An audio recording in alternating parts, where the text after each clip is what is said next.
चलिए स्टार्ट करते हैं हम लोग मार्केट एनालिसिस फॉर 12 जैन। हमने कुछ कुछ चार्ट्स भी बनाए हैं। पहले हम इंडेक्स की एनालिसिस करेंगे, उसके बाद हम देखेंगे स्टॉक्स में क्या कैसे कैसे जो हमने कल एनालाइज किया था उसके हिसाब से आज उसको कितना रिस्पेक्ट दिया है और उसको हम लोग कल कैसे आगे ट्रेड कर सकते हैं, और नए वाले स्टॉक्स जो हमने ऐड किए उसको हम लोग कैसे करेंगे। तो बैंक निफ्टी के चार्ट्स तो आपको दिख रहा होगा, डेली डेली एनालिसिस करते तो ऑब्वियसली आपको क्लियर कट आइडिया मिल रहा होगा कि ये कैसे हो रहा है। तो सबसे पहले देखते हैं चार्ट को थोड़ा रिफाइन करते हैं। जो हमने चीज़ बनाई थी, सपोर्ट जो बने हैं, मेजर सपोर्ट है, और जो जो काम नहीं कर रहे सही से उनको भी हम लोग मॉडिफाई करेंगे, क्योंकि अगर टाइम से मॉडिफाई करना भी बहुत ज़रूरी होता है, क्योंकि जिसको रिस्पेक्ट नहीं दे रहा है उसको हटाना, फिर नए उस पर काम करना, देन एवरीथिंग इज इम्पोर्टेंट। सो पहले देख लेते हैं, सबसे पहले सब रिमूव करते हैं। अब जाते हैं डेली टाइम फ्रेम में।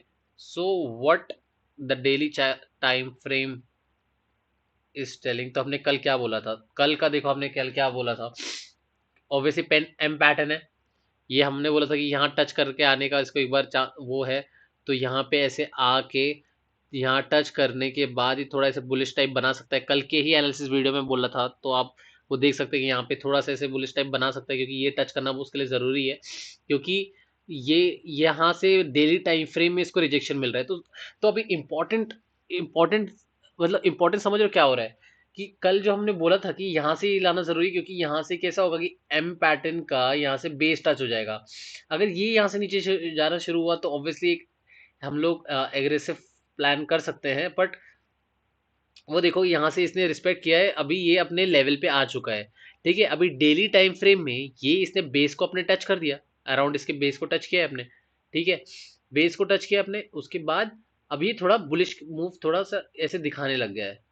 ठीक है, कि अब यहाँ से अब होना होगा तो कल के ही कल ये लेवल ब्रेक डाउन करने के बाद मूव आएगा, नहीं तो यहाँ से ही एक अप मूव शुरू हो जाएगा। ठीक है, क्योंकि ये आया है इधर, फिर ये अप, फिर डाउन, देन अप, फिर डाउन, देन अप, फिर डाउन, देन अप, फिर डाउन, देन अप, फिर डाउन, देन अप। अब कितना जाएगा वो डिपेंड करता है कल के लिए। कल की ओपनिंग डिसाइड करेगी, अगर ओपनिंग इस लेवल तो होती है और ऊपर जाना शुरू होती है तो फॉर श्योर ये ऊपर की तरफ ही बनाने वाला है। हाँ, ओपनिंग जाते ही नीचे जाने वाला है तब वो यहाँ नीचे ही बनाने वाला है, क्योंकि ये कैंडल यहाँ जाने के बाद इसके ऊपर का बुलिश मूव दे ही नहीं सकता। तो कल हम लोग मोस्टली एक्सपेक्ट कर सकते हैं, तो यहाँ से एक बुलिश मूव बन सकता है, हमारा बुलिश मूव बन सकता है, मतलब इसके ऊपर, क्योंकि एक्सपायरी भी है। क्योंकि अब चलो ये एक्सपायरी हो गई, हम लास्ट एक्सपायरी देखते थर्सडे, थर्सडे क्या था, थर्सडे भी काफ़ी ज़्यादा बुलिश एक्सपायरी थी। ठीक है, पिछली एक्सपायरी वो थी, तो इस एक्सपायरी हम लोग expect, back to back expiry इतनी बुलिश होना थोड़ा कम चांसेस है। बट देन मूव ऑन करते हैं हम पहले के एक्सपायरी में। थर्सडे, थर्सडे अच्छा मूव रहा है डेली टाइम फ्रेम में। तो फिर उसके पहले थर्सडे जाते हैं, यहाँ पे भी अच्छा मूव रहा है, मतलब अच्छा खासा मोमेंटम रहा है। थर्सडे थर्सडे थर्सडे, इस थर्सडे भी थोड़ा रहा है, मतलब इतना भी नहीं है। तो फिर वही है, कल का हम लोग एक्सपेक्ट कर सकते हैं बुलिश मूव ही जाएंगे, अगर मोमेंटम भी आएगा। अगर फ्लैट खुलने के बाद इसके ऊपर जाना शुरू होता है तो ऑब्वियसली बुलिश मोमेंटम ही एक्सपेक्ट करेंगे कल को। अगर एक्सपायरी तो उस हिसाब से ट्रेड करेंगे। डेली टाइम फ्रेम तो हम समझ गए। मूव ऑन करते हैं 15 टाइम फ्रेम में। 15 मिनट अगर हम न्यूट्रली देखेंगे, न्यूट्रली क्या बोलना चाहता है, देखो न्यूट्रल अंडरस्टैंडिंग करना कितना कैसा हो जाता है कि लगता है कि हमने कुछ की मतलब कुछ पता ही नहीं चार्ट के बारे में। अभी देखो कैसा लग रहा है, कुछ भी चीज़ ढंग से क्लियरली दिख नहीं रहा। और वही देखेंगे, अगर हम लोग अपना पहले का देखें थोड़ा व्यू करके, ये अपर चैनल में जा रहा था, अपर चैनल में जा रहा था, यहाँ से डाउनवर्ड शुरू हुआ, पुल बैक मिला इसको, पुल बैक मिल के एम पैटर्न के साथ ये नीचे आया, प्रॉपर प्राइस एक्शन फॉलो कर रहा है, एम पैटर्न के बाद नीचे आया, अभी अपने बेस फॉर्म कर चुका है। बेस फॉर्म कर चुका है, अभी क्या है, बेस फॉर्म करते करते थोड़ा धीरे धीरे ऊपर जाने की कोशिश कर रहा है।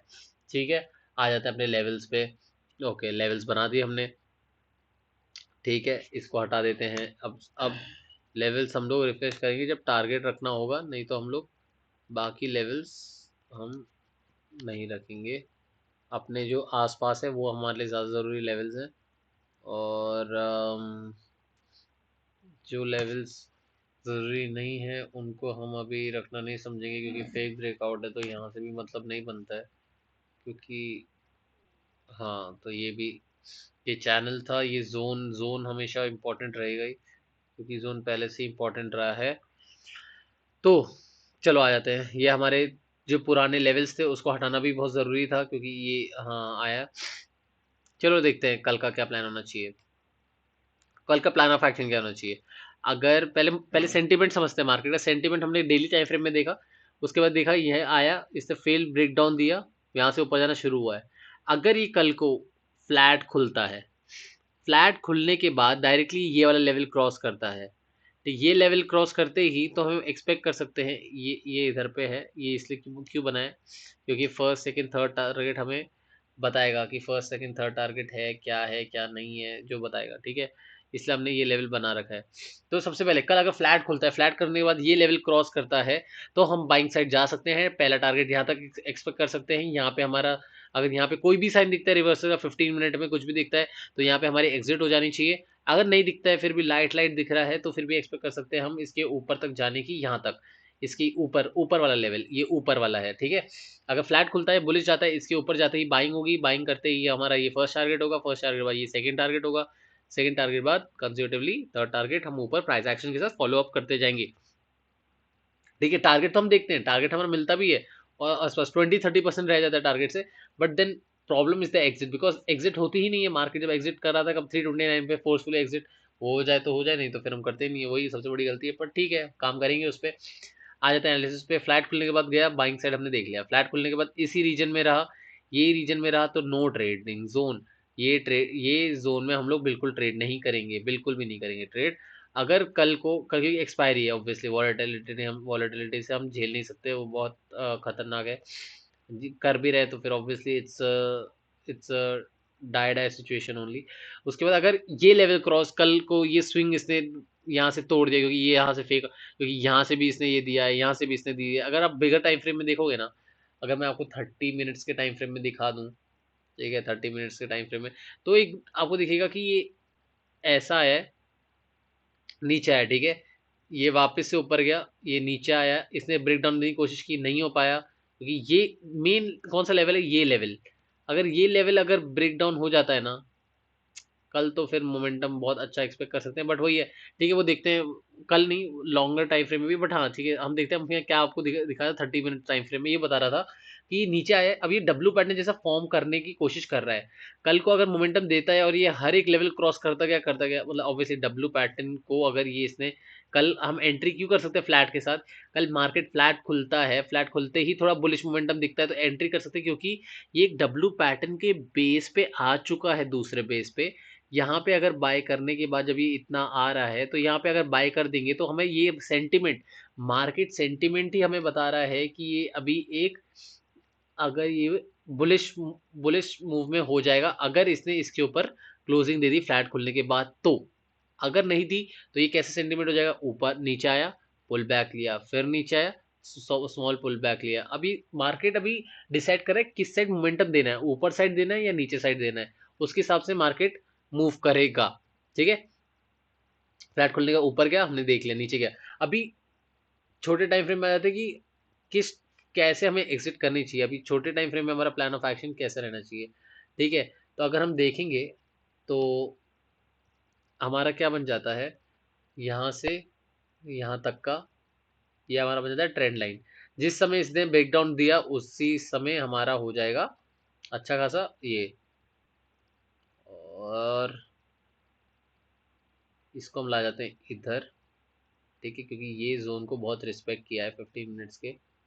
जिस जोन ये मॉडिफाई करना बहुत ज़रूरी है, ठीक है। और जो ये जोन है, ये जोन को यहाँ तक कर देते हैं, ठीक है। ये जोन थोड़ा अच्छा खासा बड़ा हो गया है, और ये, हाँ ये देना ज़रूरी है क्योंकि यहाँ से स्ट्रॉन्ग सेलिंग आई है, ठीक है। उसके ऊपर हमारा, फिर हमारे लेवल्स पूरे फिक्स है, ठीक है। तो कल का हमारा क्या प्लान ऑफ एक्शन है, फ्लैट खुलते ही ये ऊपर जाता है, बाइंग कर लेंगे इंस्टेंटली, टारगेट 1 2 एंड टारगेट उसके ऊपर का देखेंगे। ब्रेक डाउन देता है, ब्रेक डाउन में एंट्री अर्ली हो सकती है, स्टॉप लॉस क्योंकि छोटा मिलेगा हमें यहाँ। ऑब्वियसली यहाँ तक का हम लोग, यहाँ पे कोई रिवर्सल का साइन आता है तो यहाँ थोड़ा एग्जिट मार देंगे ऊपर नीचे पे। अगर यहाँ से नीचे जाना शुरू हुआ तो फिर ऑब्वियसली मार्केट काफ़ी नीचे एक्सपेक्ट कर सकते हैं। तो यह था बैंक निफ्टी का प्लान ऑफ एक्शन हमारा बन गया है।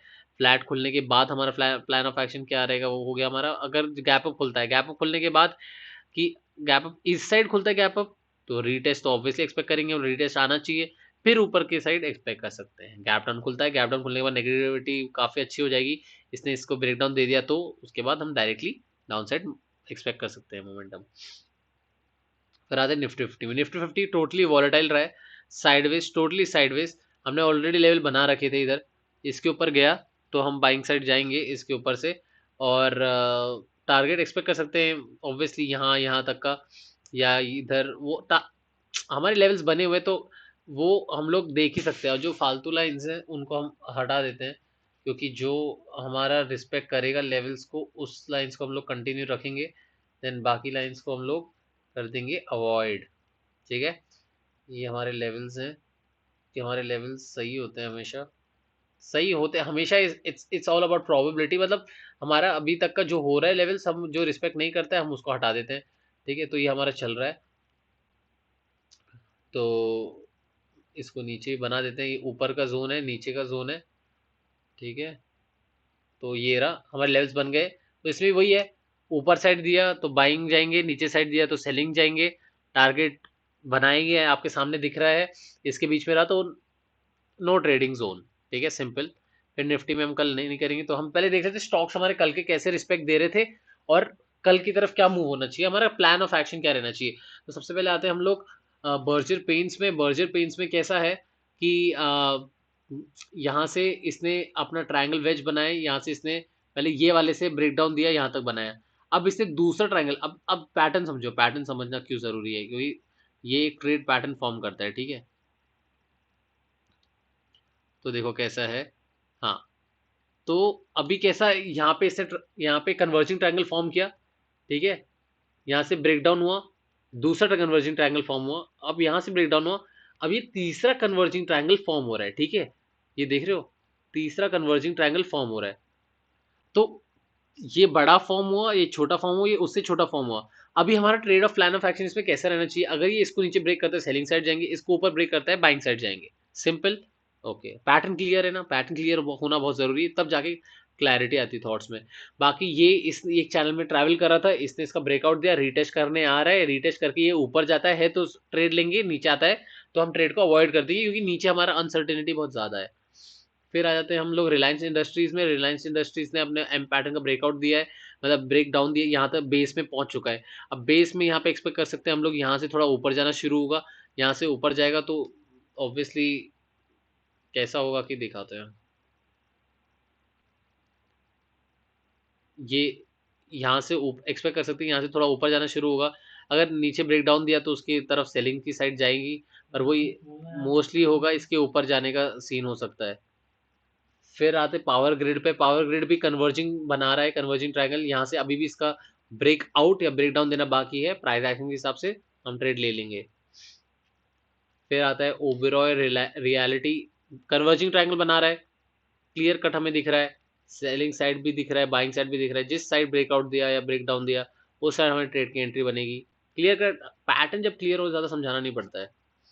इंडसइंड बैंक में आते हैं, इंडसइंड बैंक भी एक चैनल के थ्रू ट्रैवल कर रहा है, अगर ये यहाँ आता है इस अपने सपोर्ट पे, ये सपोर्ट पे हम बाइंग करेंगे, यहाँ तक का टारगेट एक्सपेक्ट कर सकते हैं, उसके हिसाब से कन्वर्जिंग ट्रायंगल में कैसे हमें ट्रेड करना चाहिए। हिंदुस्तान कॉपर हमारा एक चैनल में ट्रैवल कर रहा है, चैनल में ट्रैवल कर रहा है, और उसके हिसाब से ट्रेड ले सकते हैं। बुलिश साइड हम लोग मोस्टली प्लान करेंगे, या फिर देखेंगे अगर ये यहाँ ओपन होके तो यहाँ तक का टारगेट रख सकते हैं कि इसको टेस्ट करने आएगा, फिर इसके बाद प्राइस एक्शन जैसे मॉर्निंग में फॉर्म होगा उसके हिसाब से आ जाते हैं। अपने लास्ट स्टॉक में गोदरेज प्रॉपर्टीज भी अपना एक चैनल में चल रहा है, इस चैनल में चल रहा है, जैसे ही इधर आता है सपोर्ट पे बाय करेंगे, ऊपर का टारगेट रखेंगे। सो ये थे हमारे स्टॉक्स कल के 12 जनवरी का। तो अपने गलतियां हैं उसको अवॉइड करना है, अपने प्राइस एक्शन फॉलो किया है, एनालिसिस पे भरोसा रखना है, और जो एनालिसिस पे गलती होगी उसको कल मॉडिफाई करेंगे। Thank you.